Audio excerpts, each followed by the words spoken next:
All right, guys. Today we are back with another amazing episode of the Origin Story podcast. And today we get the privilege to uncover the origin story of a man who was bred to be an entrepreneur by his father. He was taking home more money as a teenager than 99% of adults twice his age. He became CEO of his first company, a grocery wholesale business, by 23, after taking it from zero to $47 million. And then after becoming CEO, he grew it to 600 employees and 1.8 billion in sales by his 30th freaking birthday. Insane, right? But this would not be the Origin Story podcast if we didn't talk about what happens when not only things are going great, but what happens when things come crashing down. And that is a true testament of a man's character, is how he responds when he goes to zero. And that's exactly what happened to our guest nearly 20 years ago. He lost everything: his money, his reputation, pride, even his wife and his ego. But 20 years ago, he also got the opportunity to make a decision to blame the game or take 100% responsibility and find a way to continue to play. Our guest, with the help of his girlfriend at the time, now his wife of over 18 years, picked himself back up again, got into the game of wholesaling again, but this time it was real estate. And while everybody was struggling and losing their businesses in the Great Recession, 2007, 2008, his business was exploding, right? Our guest coined the term and started reverse wholesaling before it was a thing. He has a business that does flipping. He has wholesale business, and he has a business that offers turnkey properties to investors, along with being an author, an educator, and a mentor to so many people. Today, I have the honor to introduce you guys to Kent Clothier. So thank you, Kent, so much for being on here. Everyone's super excited. Comments are already starting to blow up here. It's amazing. So Sam Singh, if you don't mind, bring us in. Let's go. Yeah, Kent, again, it is an absolute honor to have you here. And one of the things that we like to do on the Origin Story is we want to inspire people to meaningful action to hopefully pursue entrepreneurialism, whether it's real estate investing, whether it's something else, and meaningful action that can help them change their lives. And one of my mentors taught me that people, they may not always be able to relate to the success. They may not relate to the millions and the mansions and the fast cars, but what they can relate to is the journeys, the struggles, the pitfalls. And that's something that may not always be talked about in people's origin stories. So here, that's exactly what we want to hear about. We want to hear about the success and the accolades, and we're going to get there. But we want to see how Kent went from having an empire to losing it all, and then bouncing back in a massive, massive way to where you are now. So again, it is an absolute honor for me to be able to be here with you, Logan, with you. Kent, lead us in. Let's hear the origin story. Yeah, man, let's talk about it. So yeah, as you guys alluded to, I got started, at a young age in a grocery arbitrage business, which back then was basically, boiling it down, is flipping truckloads of groceries, right? So manufacturers would sell something for a discounted price in one market. I would go into that market and buy up as many truckloads of Kraft mac and cheese, or Kleenex, or you name it, Heinz ketchup. It didn't matter. If it was being sold at a discount in one market, I knew I could go buy it and turn around and go flip it into other retailers and distributors where they were paying list price for the product. So I never manufactured one thing, just played in between the lines. Basically, anytime, there is an inefficiency in any market, there is an opportunity. And it was something that manufacturers created and continue to create to this very day.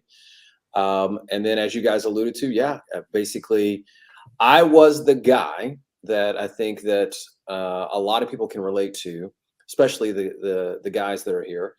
That, I was that 25-year-old guy who had never failed, who wanted to outwork everybody, got to the office 5 o'clock in the morning, didn't leave till 8 o'clock at night, told myself I was doing all of this for my family and, for building a better future and all that kind of stuff. So basically built an entire empire at the expense of my family, at the expense of everything that really mattered. And was very, very lucky, because when I was 30 years old, March 14th of 2000, walked in, got into a run-in with my partners, decided I was out of there, quit in about a 30-second spat, and proceeded over the next 2 years to try to build a business to go toe-to-toe with my former partners, right? And go, in every conceivable way I could try to create a zero-sum game, that's what I was trying to do. In other words, if I could win and make them lose, that's what I wanted. That's what I wanted to happen. And that is a horrible, horrible way to go about business. The reality of it is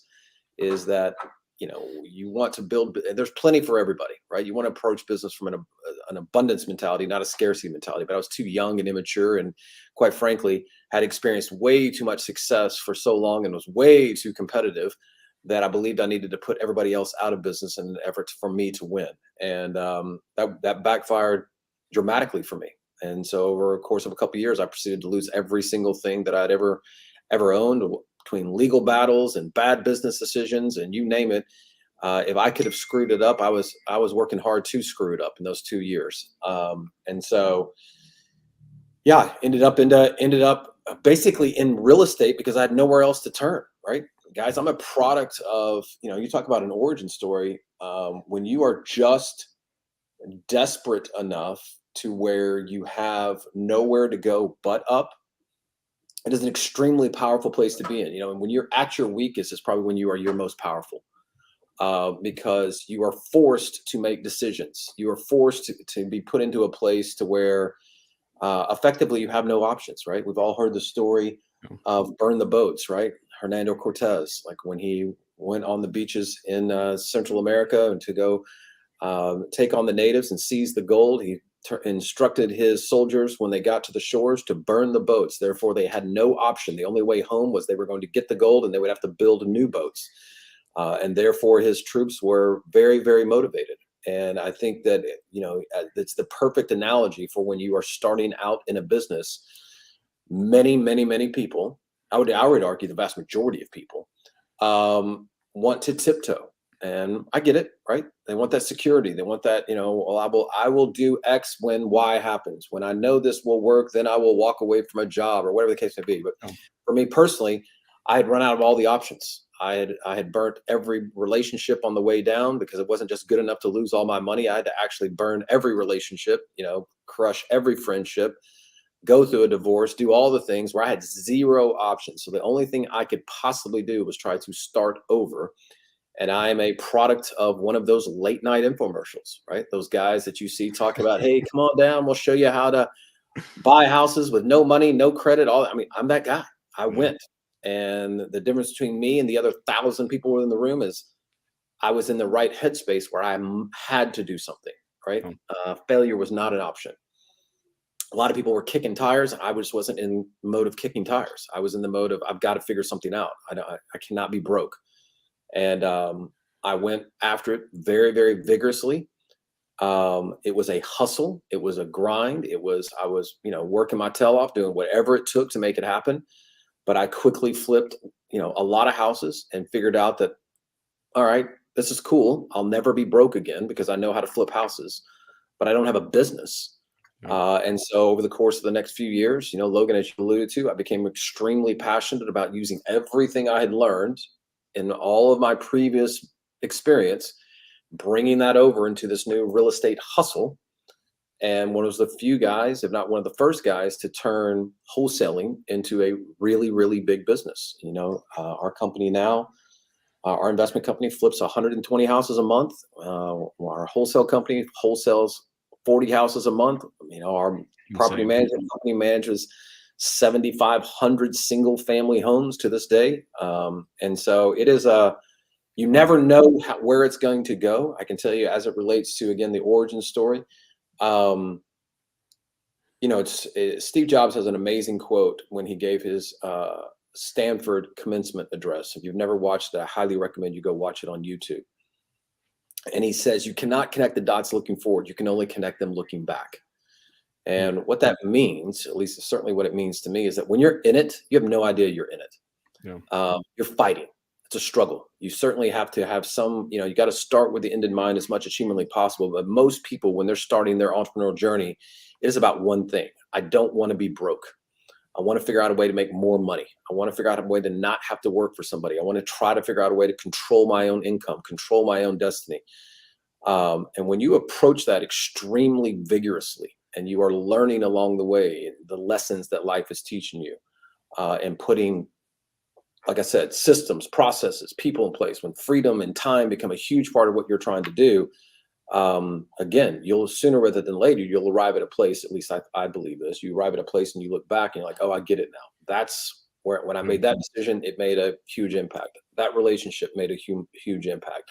That circumstance where I lost everything, another one, made a huge difference in my life. And so I think that it's really challenging when you're in it to realize where you are, but once you get a little distance from it, it's very impactful when you realize that, man, the decisions you're making on a daily basis, how they can snowball into something that is, like you said, I mean, look at where we are now. I never set out to do this, but here I am.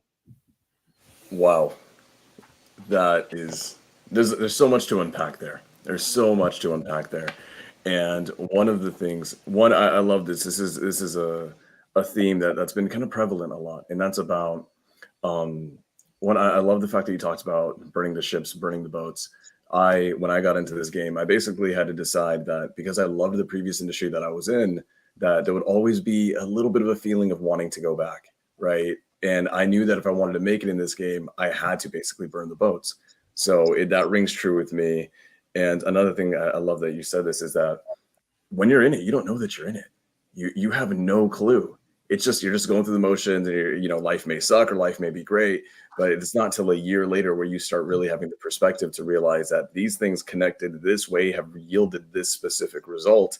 And this is we had the honor of having Robert Wensley come on the podcast, and he personally one day told me when I first met him, and he said, Sam, you may not realize it yet, but you're all just one conversation, one text, one meeting, one relationship away from the entire trajectory of your life changing. Amen. And I'm so glad to hear this. I'm always looking, when we bring on people like yourself who are so amazing, not just in business, but you've had amazing life experiences to back up your perspective. I'm always looking for those commonalities. And that's one that I'm always seeing, is that the awareness of realizing that we're all just one day away from everything changing. Well, the reality is it's hard when you're young and you're going after things, right? I was that guy, like you guys are right now, like where you are. You've got everything ahead of you. You're going as hard and as fast as you can. You believe passionately in what you're doing, etc. But that's extremely slippery slope. And what I mean by that is that you have to make a point of doing what you're doing right now, being reflective and understanding the lessons and playing full out on a daily basis, not just at a transactional level, but at a relationship level, right? Because to Robert's point, I mean, you never know how close you really are. If you've ever read the book 3 Feet from Gold, you really have, there's no way any of us at any given time could possibly understand the impact of what we're doing today and how that ultimately is going to play out, many, many years from now, decades from now, generations from now. But I'll give you a really, really good example. A really good friend of mine, Ed Milet, he and I were talking one night having dinner, and he made a comment to me that I'd really never thought about, but it really helps to put things into perspective, because I'm the son of an entrepreneur. And so my father walked out. He was extremely successful in the grocery industry. I think he was probably 30 years old, making a lot of money, was running a very big grocery chain in Texas, et cetera, et cetera. And he decided to walk out one day. I think I was 15 years old, maybe even, 12 years old. He walked out one day and decided he was going to go and start his own grocery store, start his own convenience store chain, and go fight for his dream, et cetera. And so I had a front row seat to what it looked like to be an entrepreneur, very, very early age, right? And was right there in the battle with him, in the thick of it all day long. I was bred to be an entrepreneur. I was never told one time I ever needed to go to college. In fact, I was always told that, college isn't going to do you anything that's going to help you. If you go look at anybody that's wildly successful in life outside of doctors and attorneys, et cetera, almost all of them, what they gained at college was probably some life experience, but the knowledge that you need to actually go run a business and build a life you're not going to find that in college. And so I was just told good isn't good when great is expected. Go be great. Go do whatever, find your passion. And that was extremely beneficial to me as growing up. But I think back, and Ed pointed this out to me. He's like, I just want you to consider for a moment. He's like, Kent, you've now had the ability to impact millions of people, right? You literally have trained the better part of 100,000 people on how to be entrepreneurs in the real estate space, change their lives, change their kids' lives, et cetera, et cetera. But just consider for a minute that none of that happens. It's reasonable to assume that none of that happens if your dad doesn't walk out of his job. Yeah. So think about that. Like one decision in one moment that's all about you, ultimately 30, 40 years later, has now had the direct impact on impacting hundreds and hundreds of thousands of people, which ultimately means it's millions of people when it goes into their kids and grandkids, et cetera. Because when you teach somebody to be an entrepreneur, they're going to teach their kids to be entrepreneurs. And so you never understand it when you're in it, is the point. You know, you got to play full out for you every single day.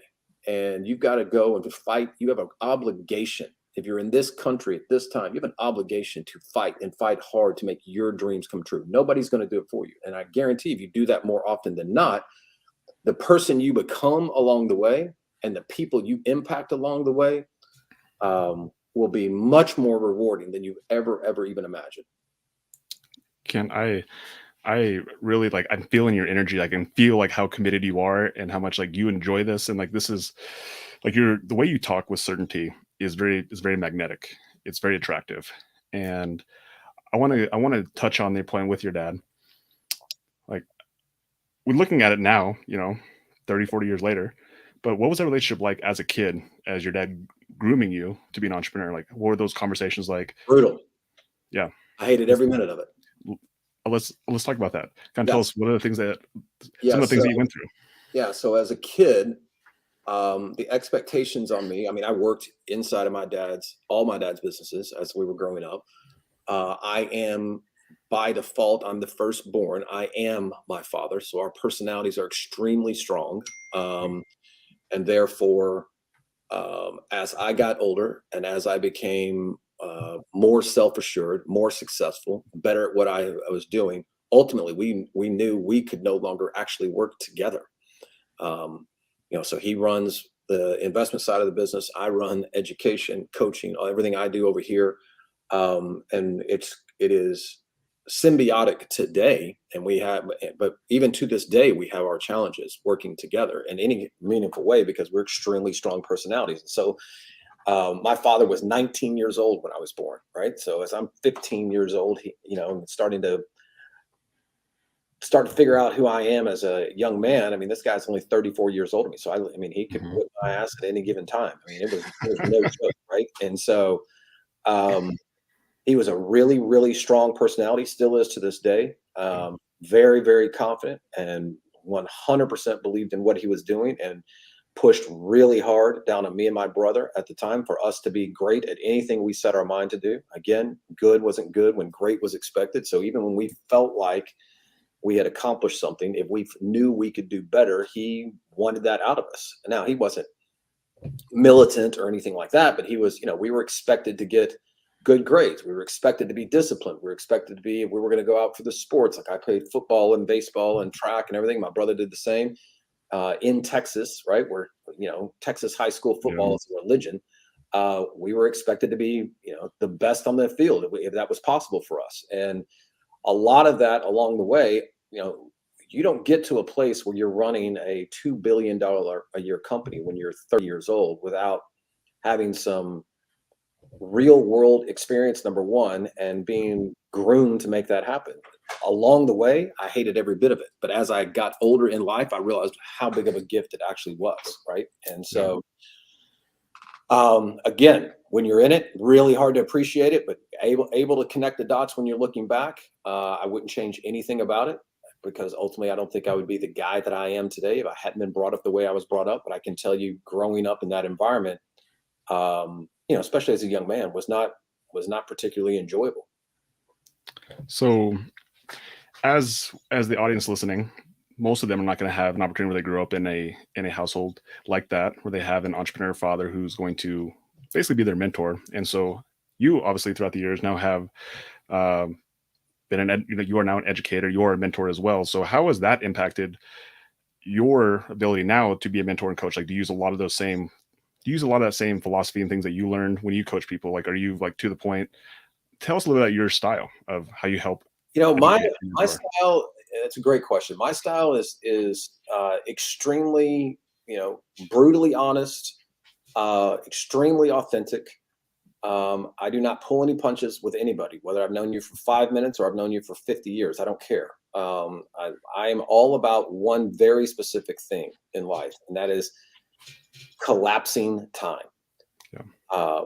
I believe passionately that we have a very, very finite amount of time on this planet, and nobody knows. The clock is ticking on every single one of us. Nobody gets out alive. Everybody's got an expiration date. Nobody knows what it is. And so you have a responsibility to be in a hurry to wring everything out of life that you possibly can. And so as it relates to coaching somebody, I'm focused on results. I am focused on creating the outcome as fast as humanly possible. I do not have time, nor will I, and I hope the people I'm working with appreciate it, and inevitably they do, that I do not have time to sit around and make sure that this message is crafted perfectly for you so that you feel, cupcakes and rainbows and sunshine. And, I'm empathetic. I want you to, receive everything I'm telling you well, but at the end of the day, it is really about, I want the best for you as fast as humanly possible. I want to get you the result. Let's figure out exactly where your business is, where your life is, where you are both personally and professionally. What are the things that you're shooting for? How can we back into understanding exactly what the steps are that need to be taken to putting the business in a place where it is truly a business and it is no longer a hustle? Because most people get trapped believing that they own a business when they don't. They own as a job. I guarantee you there's people that are watching this right now that they are, self-employed. They might probably even high income earners, but it's real easy to know whether you have a job or business. I mean, just stop. Just leave. Yeah. And if there's more money in your bank account in 2 months, when you come back, then you probably have a business. If there's not more money in your bank account and the entire thing is falling apart, then you own a job. And I believe that if we have come that far, that we have a responsibility to try to figure out how to go further. We didn't come this far to just come this far. And so that's what I'm extremely passionate about, is showing people how to take that thing they've created, which is really hard to do, right? It's really hard to get where you are completely self-sufficient and you do not have to, nobody gets to control your income. That's really hard to get to that place. But then if you got there, I think you can, there are certain, it's a different way of thinking, but there's for sure through people, processes, automation, leverage, there are all kinds of ways to now turn it into a business where it really allows you to do what most people, how they would define success is to own their own time. Be able to go anywhere they want to go with whoever they want to go, where money is no object, and spend months or weeks out of the country, traveling the world, going on church, doing missionary work, whatever it is, but know that they're set up for life. And that is completely possible, probably more now than ever before. It just requires getting around people who have done it, who understand how to do it, how to express that training to you very specifically, and who won't listen to any of your bullshit and allow you to give yourself that own, your own kind of stuff mentally that is holding you back. They're going to push you. They're going to hold you accountable. And that's my style. So, and a lot of people need that. I think right now, especially when you talk about the people they've become self-sustaining and they're at a point where they need to scale, right? Scale their businesses, scale their lives. The reality is, I think a lot of them actually need not the hand holding, like pulling punches. They actually need the directives so they can understand to operate with urgency, which is a theme that I've actually been noticing a lot with people I talk to is urgency is not always there. So when you say collapsing time, that's amazing. I want to ask, because being a leader and a teacher and an educator and a coach, there's a lot of sacrifice in it. And I know Logan and I, we've already gauged that we can tell just by being here that you are so passionate about this, not just entrepreneurship, but just being able to change your life and helping other people change their lives. But when you pour into other human beings the way that you do, the way that we've seen you do, I know that even if you're direct with it, blunt with it, or maybe a little bit short with your delivery of it, it still takes a lot of you to do that. So being an educator is something that I look at and I'm like, that's amazing. We need the best educators in the world, especially in our space, in the world of entrepreneurialism. but what drove you to do that? Because the reality is, in my opinion, that is a position of sacrifice, because you have to give up your time, your energy, Well, I and think there's a lot to it. yeah, no, I don't think I think both things can be true. I think if you look through a certain lens, for sure there is sacrifice. But if a couple things, I think you have, you know, when you are building a real business, I think where a lot of people get off track is that they inevitably are chasing money. Okay. And when you chase money, money runs. And you have to put yourself in a position to where you are attracting the people to you that are most deserving of your time, or that are, you know, and then I think I'm particularly good at that. That when my message is extremely polarizing on purpose, right? If you are, you know, if you're a tire kicker, if you're somebody who isn't committed to the process, if you're somebody who's not really looking to make big changes in their life, if you're somebody who isn't really trying to become the best version of yourself, then I don't have time for you. So don't even bother, right? Because I'm not even going to give you the time of day. And when you kind of use that type of, and by the way, I mean it. It's not a marketing ploy. It's just I value my time and I value theirs. What that has a tendency to do, and I would tell anybody that you really have a responsibility to do this, because in my opinion, you know, it's a 100% close rate. And what I mean by that is that when I am completely authentic and I know exactly what I'm passionate about, I know exactly what I'm good at, I know exactly who's the perfect customer for me and who I can serve best. And I will not cut any corners, and I have no problem screaming it from the hilltops. What happens is one of two things takes place in a prospect's mind. Either one, they're like, this guy's a jerk off and I want nothing to do with him, and they will just run. Or two, they're like, that's my guy. That is the only person I want to be around. And so either way, I'm winning, right? So I'm not wasting time with people who don't want to be in my world. And the only people that are getting into my world are the people that are extremely passionate and that I would actually want to spend time with. So Sam, to your point, it doesn't feel like a sacrifice when you're surrounded around people that you know are passionate about the same things you're passionate about, right? They're willing to invest in themselves, not only from a the easiest thing people will do when they come into me is write the check. That's the easy part. And it's a big check.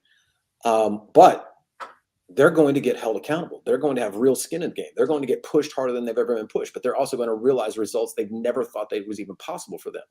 And so when you combine all those things, it's kind of, it's kind of the magic sauce. Suddenly it doesn't feel like sacrifice. Suddenly it feels like really living out exactly what you want to happen in your life in a really profound way. If I'm not going to be with my kids or my wife, or I'm not going to be, if I'm not going to be doing something personally that I love, or I'm not going to be actually in my business, I certainly want to be working with people and coaching people that I'm passionate about as well. So set yourself up from the very beginning.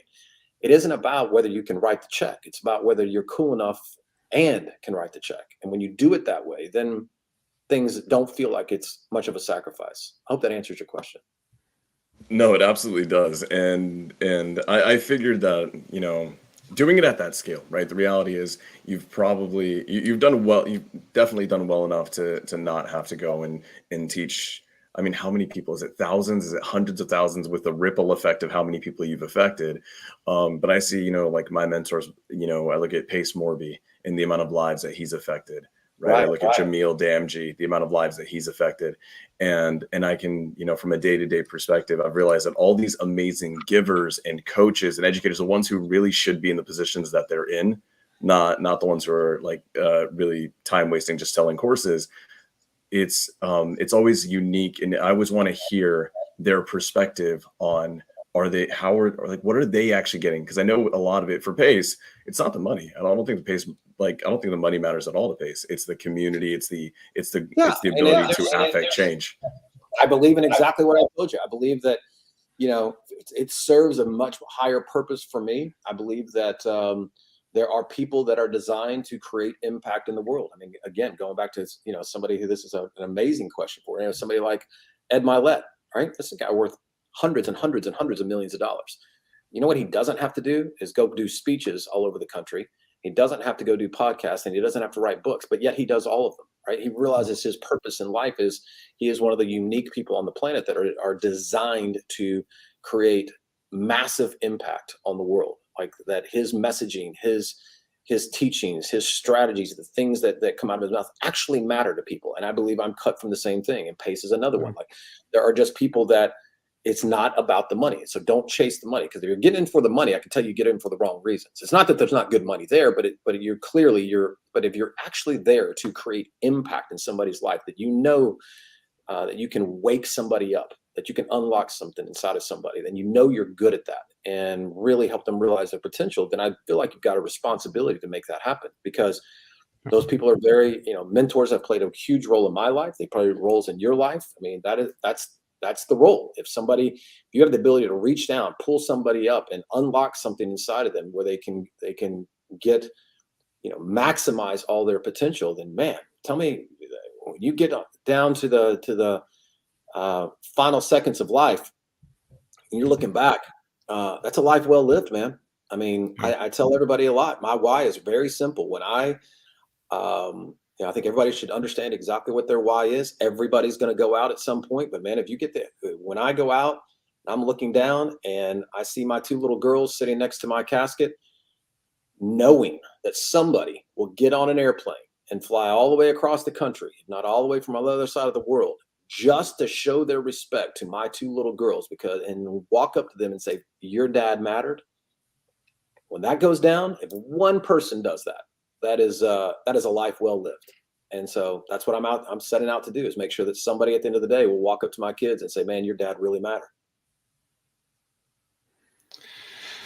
Yeah, that right there, like it hit me really good with two daughters, 12 and 3 years old. Like that resonated with me so much, just to like have that be a vision of what the end is in mind, right? And I think that's a lot what he talked about as well, is like when you have the end in mind, all of a sudden the path to get there becomes a lot more clear. And it's very evident that you are someone who has amazing vision. Obviously hearing your story, but you have a vision, you know what you want, and that's why you're so, like, you're very confident, you're very certain, and again, something truly respect a ton. When was that point when you were growing these businesses, where the tipping point became that you wanted to become an educator, that you wanted to also now start to like reach that hand backwards and help the next generation come? Like, when did that happen? Yeah, so I never set out to do any of this. I was running a very successful business, was very focused on scaling my real estate business. I think you alluded to it in the introduction. Basically, what happened was I was one of the few guys that was running a wholesaling operation as a real business, right? So I was wholesaling at the time 350 houses a year, and the Great Recession hit. And when that hit, 95% of my competition went out of business virtually overnight, right? Because they were playing the game that a lot of guys are getting caught, that have just got caught playing in this world, right? Believing their own BS, thinking they're better than they are. They're just riding the market up. They're not doing anything to actually structure it, make it into a business, nothing like that. And I had, in the background, built an entire organization that was doing extremely well. Most important thing I had done was I did not need money. I was strictly focused on selling to cash buyers. Nobody else in the industry even heard of something like that. I had gone off and developed a piece of software that would go and find all the buyers in any market. And I had done it manually for years. And it was the same methodology that I used in the grocery business, right? And so when I used it in my real estate business, I basically had a stable full of really, really great cash buyers that I knew exactly what they wanted to buy, the exact neighborhoods, et cetera, price. And I was feeding them. And so when the recession hit, they just wanted to buy more. And so my business exploded. And so not only did everybody go out of business, but this one guy down in Florida, his business takes off. And that got a lot of attention. A lot of people that were in this particular space, putting on seminars and events, et cetera, like, man, we don't know how you're doing this. Can you come tell us and show us? And that's how I got started. I mean, basically, I started going and delivering speeches and telling people this is exactly how we do it. And then if you want, I'll sell you my software. And so I came out with the very first piece of software out there. It was called Find Cash Buyers Now. This was pre PropStream or RealFlow. I mean, we were the ones who created that entire database, right? And then I quickly came out and showed people how I was doing the exact same thing. I'm finding private lenders for our projects. And so before I knew it, I mean, inside this is 2009, suddenly I'm traveling all over the country giving speeches, but at the exact same time, we have a software business that just exploded, right? We went from, keep in mind, nobody had any money. And suddenly this guy comes up and says, I'm just going to show you who all the cash buyers are in your backyard. I'm going to give you the tools to go market to them, and then you'll have all the money you need. So it was like, I'm the second coming of Christ here, right? Everybody needed us. And so we went from zero to, tens of thousands of software users like that. So suddenly I'm in the software business. I have got to solve real problems to be in that business. And a byproduct of that was along the way, people were like, hey, can you actually show us how this reverse wholesaling methodology worked? And so we started training people to do exactly what we were doing. It wasn't even really a business at this point. The software thing was, but the training company wasn't. And so before we knew it, we invested a lot of money making sure that we were putting out good education, et cetera. And again, fast forward now, 60,000 people have bought our courses over the years. Tens of thousands of people still use our software to this day. And it's not just buyers, but it's the lenders and it's the sellers. And this is, again, PropStream, hats off to all those guys, but clearly the genesis of all of that came from us. And then ultimately there's been many other people throughout the years that have figured out a better way to do that, a better mousetrap. But that was where all that was born out of. We basically just showed people what we were doing. And by virtue of doing that, it kind of put us in that game. And then, as we got really good at it, then it became really obvious to me that there were levels to this, that we could show new people how to get into it. But in order for us to keep growing as an organization, we need to surround ourselves with the very best in the industry as well. And so about 10 years ago, we started the Boardroom Mastermind. And that's about 180 of the best real estate investors in the country that get together. And so, as people evolve and they go through their own ascension inside this business, and we have just kind of continued to grow with them. And it's been a great journey. I'm extremely excited about it, but I never set out to do any of it. I mean, all I was trying to do was just help as many people as I could as people were asking me for the help. It goes right back to it.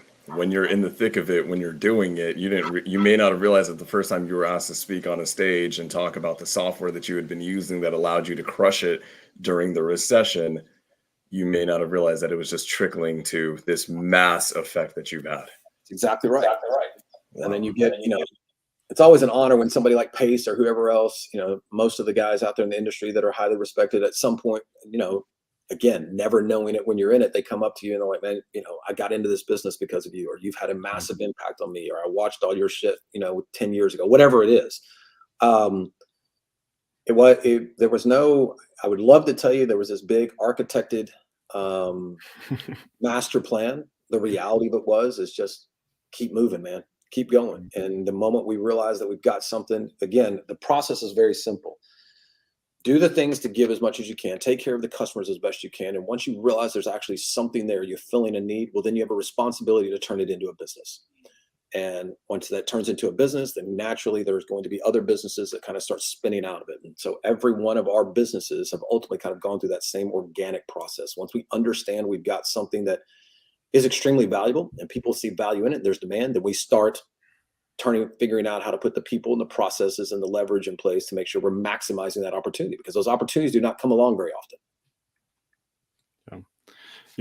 It's a theme that your confidence, you put yourself in a situation and you're confident enough to not know exactly how it's going to play out, but the fact that you trust that your instincts and you trust that your intention is always to solve the problem. It's always to create value. And when that becomes your compass, the next skill set is just for you to have the belief in yourself that you'll put yourself in a situation, you're back against the wall, burn the boat, that you're going to take responsibility for that. And it just goes back to the story we talk about when you lost everything. Like, you took the responsibility of saying, I got to figure this out. I got to pick this up, not blaming ex-partners or blaming whatever it was, like you took the responsibility. And I think that's something that you've just demonstrated so powerfully that if people are not picking up, like, Well, that's and what I'm picking up. I want to correct something you just said there, Logan, because going through, when you lose, going through the grieving process and doing the blaming stuff, I believe is a natural part of it, right? Don't kid yourself. I for sure went through that. Totally. It's how long do you stay in that space is what it's all about, right? You're going to get defined by those moments one way or the other. And you can be defined as the person that got beaten down and never got up. Or you can be defined as the person that figured out the rising phoenix, how to get back on top of it. And if there's no guarantees that you're going to get out, there's no guarantees you're going to get back on top. There's no guarantee, none of that. You're not even thinking like that. It's just like, I just can't be in this space anymore. I can't be, I cannot be a victim. Most people watching this today, I can tell you, beyond any shadow of a doubt, you might play the role of a victim, but you are not a victim, right? There are real victims in this world, and you are definitely not one of them. And so getting out of that headspace is a big, big deal. Like tuning into podcasts like this and feeding your mind what you need, getting around people who build you up, get around people that hold you accountable, get around people that expect more of you than you're willing to give, at that particular moment is really important, because it's easy it's a very slippery slope. It's easy to fall into that victim mentality. It's easy to feel sorry for yourself. It's easy to blame other people. It's easy to get into that. And everybody does it.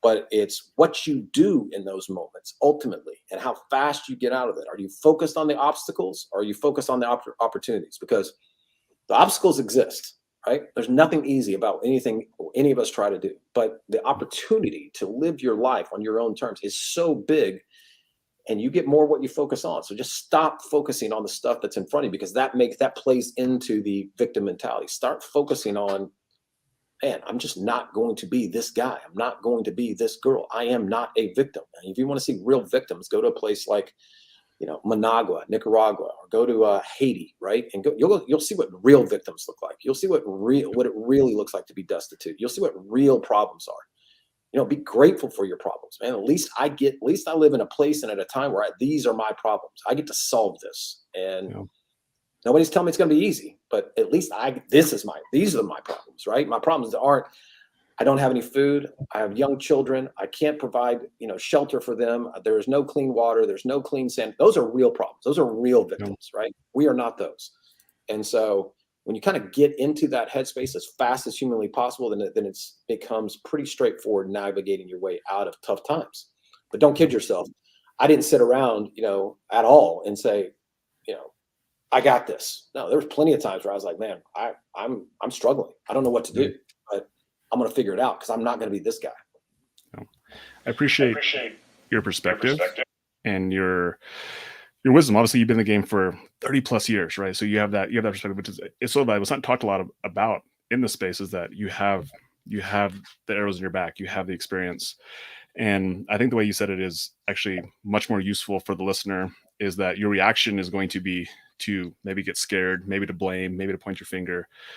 But your response can be something that you choose. You can choose to say, I'm going to figure this out. I'm going to make sure that I turn this into the best things that are happening, rather than this is the reason why I'm not successful. And I think that perspective that you shared is a much better way to look at it, because I think people, if they feel sad or they feel like beat down, they feel like they shouldn't maybe feel that way, but that's just a reaction. That's just like how we are naturally inclined. And that's part of all of our experience. Like Sam felt that, I felt that, you've obviously felt that. And so your response to that was amazing. So I really want to ask this. So about a week ago, I did a training for a few hundred new investors, and just showing them how to get plugged into the REI business, as newbies.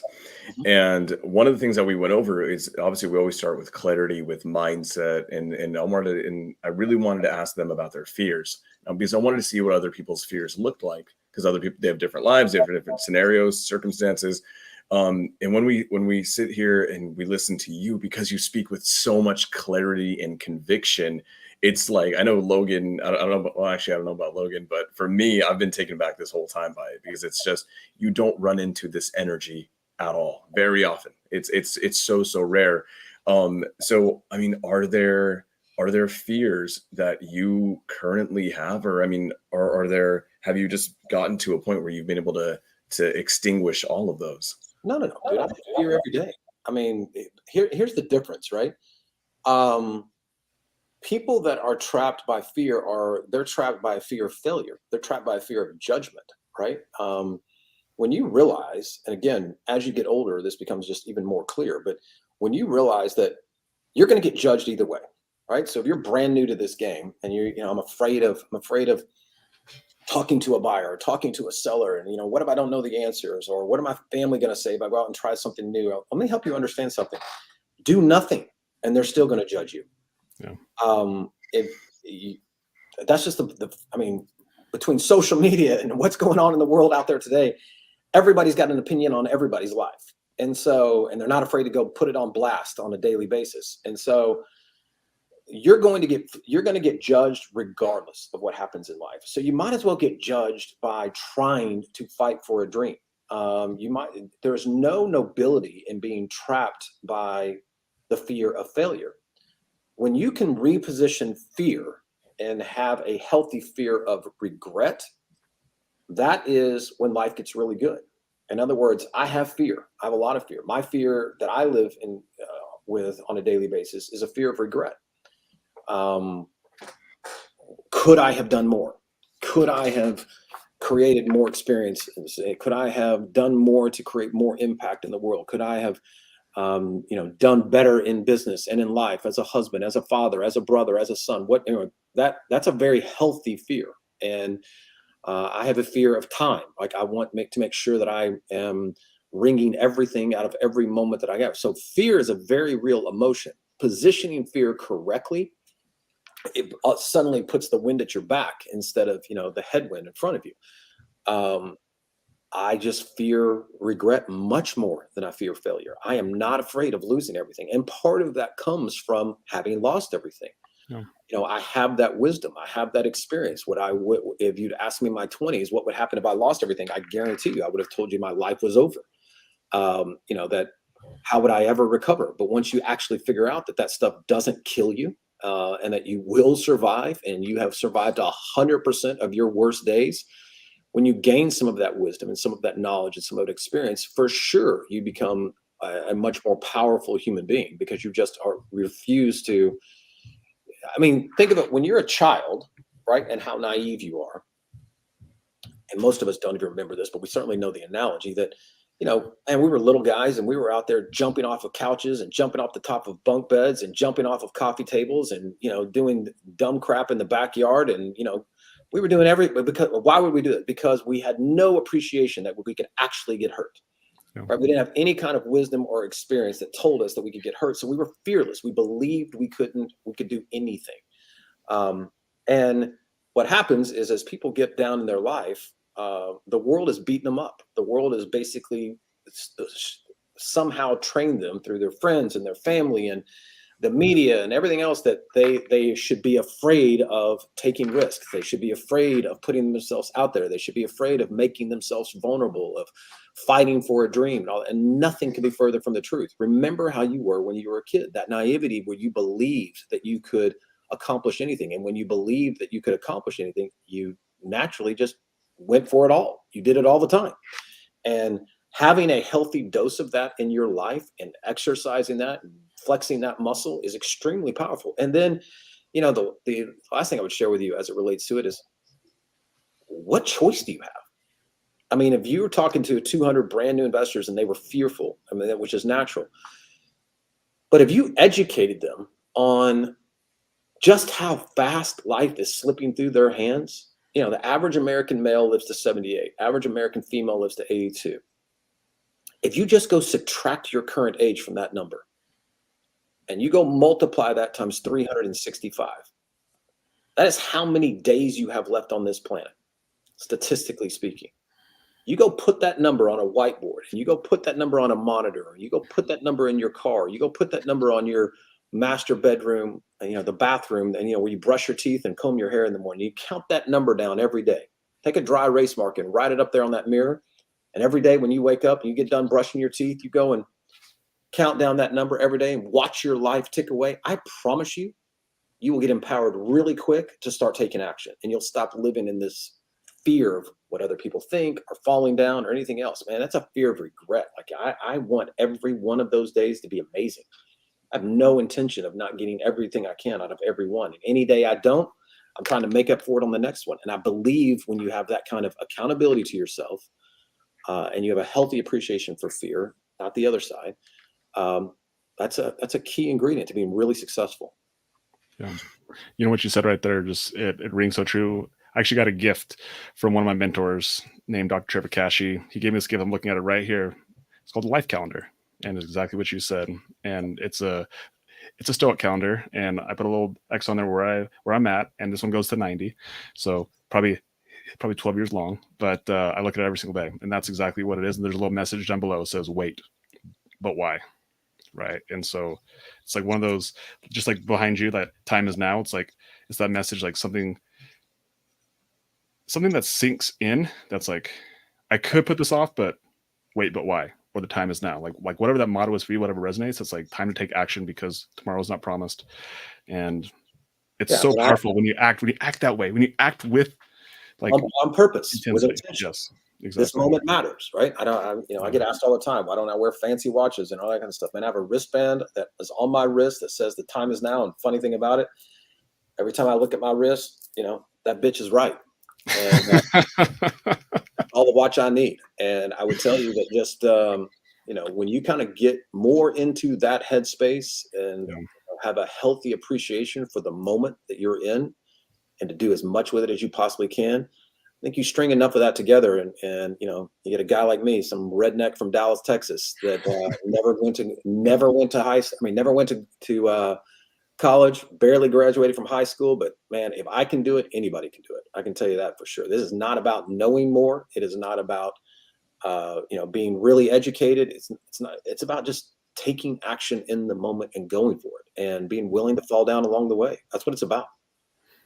You've stressed how important time is and how much you maximize time. Obviously, your friend Ed Milet, same thing. Like he talks about a lot of his stuff, how he like breaks his days down into like 3 days. Like he's got 3 days in a day.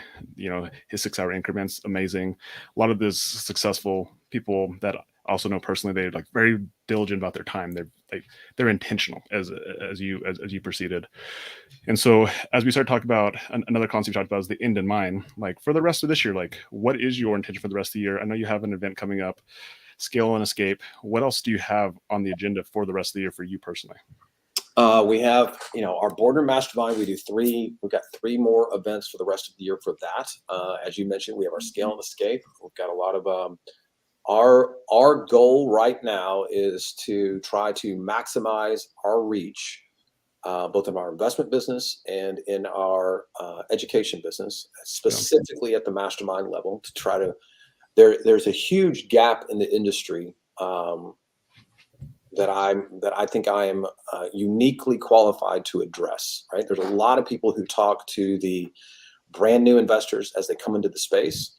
I spent many, many years doing that. There's very, very few people who are qualified to talk to somebody about taking their hustle and turning it into a real business, right? And I think I'm uniquely positioned to do that. And so it's kind of become our mission over the last several years to really, really focus on the guys and girls that are out there that are high income earners, but they are still struggling with how to turn it into a business. And we are again very, very focused on trying to get in front of as many of those people as humanly possible, and kind of give them the keys to the kingdom, because there is a very specific framework that is not theoretical. We've proven it time and time again. We've built dozens of multi-million-dollar businesses doing it.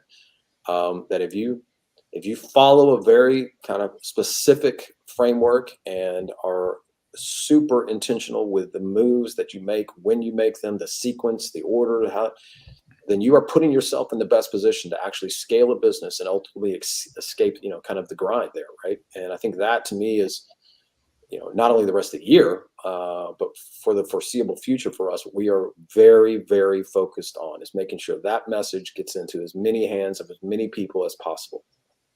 It's amazing. If you guys are not following Kent, go to Kent Clothier. He's on Instagram. Go to kentclothier.com.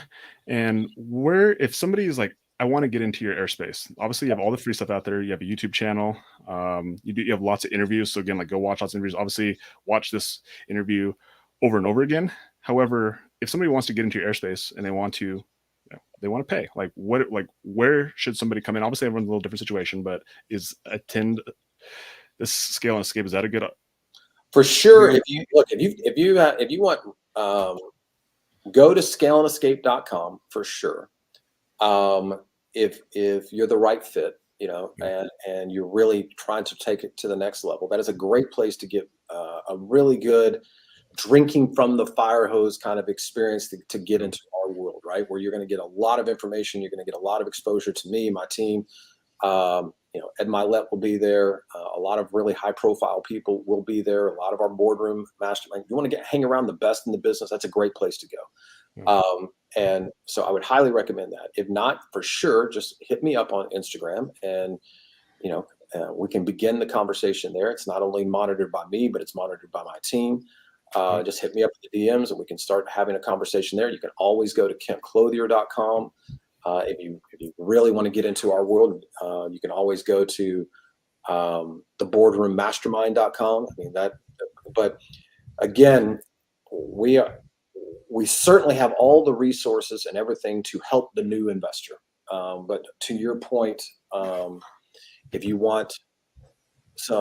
really want to get the full immersion and get the flavor of the week as it relates to Kent, really have me involved in your world, probably the Boardroom Mastermind or scaleandescape.com. Yeah. And that event's coming up on September 9th through the 11th. And Kent's obviously speaking. Elena Cardona speaking. Pace is speaking. Jamil is speaking. Man, just like an awesome crew. And then, of course, again, the people who are going to be there, right? That's where the connection of the people who are part of your boardroom mastermind already, people who are already part of your circle, your team. And where's that? That's in Florida, correct? It's in Fort Lauderdale, Florida, at the Hard Rock Hotel and Casino, right there. We've got a couple surprises that we'll announce here in the next couple of weeks. We've got a couple cool celebrity business guys and girls coming in, even bigger than we've already announced. That'll make it really cool. And to your point, Logan, the people that are in the crowd there, I mean, this is an event that is designed for people that are looking to scale, their businesses. So there's a great number of people in that room that are the real deal. Right, they are playing at a very high level somewhere, in North America, and so it's an opportunity to really get around some real players. I think that's one of the values I see in that you're doing. And I see as these events start to shift more to like the value is not just you. Obviously, like you're super valuable, your experience, but you're making more about the networking and bringing other people. And I think there's something really powerful in that as well, like something actually really, really powerful in that. And it shows just kind of the person you are, who's truly like you're trying to give rather than just be the star. But by default, you become the star, which is pretty cool, actually. Which doesn't hurt. This is, I mean, I got to say this. This is one. It's something that I want to hit back on. You mentioned this, and we're talking about attracting the right people in this circle. And it's that you said that you are uniquely qualified for this. And I've been following you for a long time now, and getting to meet you and share space with you right now, I 100% agree that there is something about you where there's that old saying, right? Your vibe attracts your tribe. And 100%, I can only imagine what that room's going to be like. And so, Logan's one person who taught me this. He actually taught me that when you go to these events, a lot of times the value isn't actually sitting in the seat listening to the speaker. The value is actually in the hallway connecting with all the other people there. Yeah. And I think you've done a phenomenal job at finding a way to fill that room, everyone in that room, with the highest quality people out there. Yeah, I'm definitely, man, I'm an acquired taste. I can tell you that, right? And I'm unapologetic about it. But if you are attracted to people who are trying to achieve amazing things in life, again, personally and professionally, who are already playing at a high level and want to challenge themselves to that room will be filled with those types of people. And when you put that caliber of people in the room, to your point, man, it's hard not to get value in the room and in the hallways and at the networking parties and all the lunches and all those things. I mean, it would be really challenging not to get a tremendous amount of value out of being around those types of people, right? A rising tide raises all ships. So when you get around people that are all trying to move move up, naturally you kind of start moving up. Yeah. It's amazing. Well, Kent, again, thank you so much for your time. Again, if you guys want to get connected, Instagram, Kent Clothier, KentClothier.com, scaleandescape.com. That event's coming up in September. And we just want to say thank you so much for sharing not only your time, but your wisdom and truly your energy. Your energy is what is contagious, and that's what will continue to get people to take action. So for the Origin Story podcast, Kent Clothier, thank you so much. Sam Singh, appreciate you so much, my friend. That's it for us today. Peace. See you guys. Thanks for having me.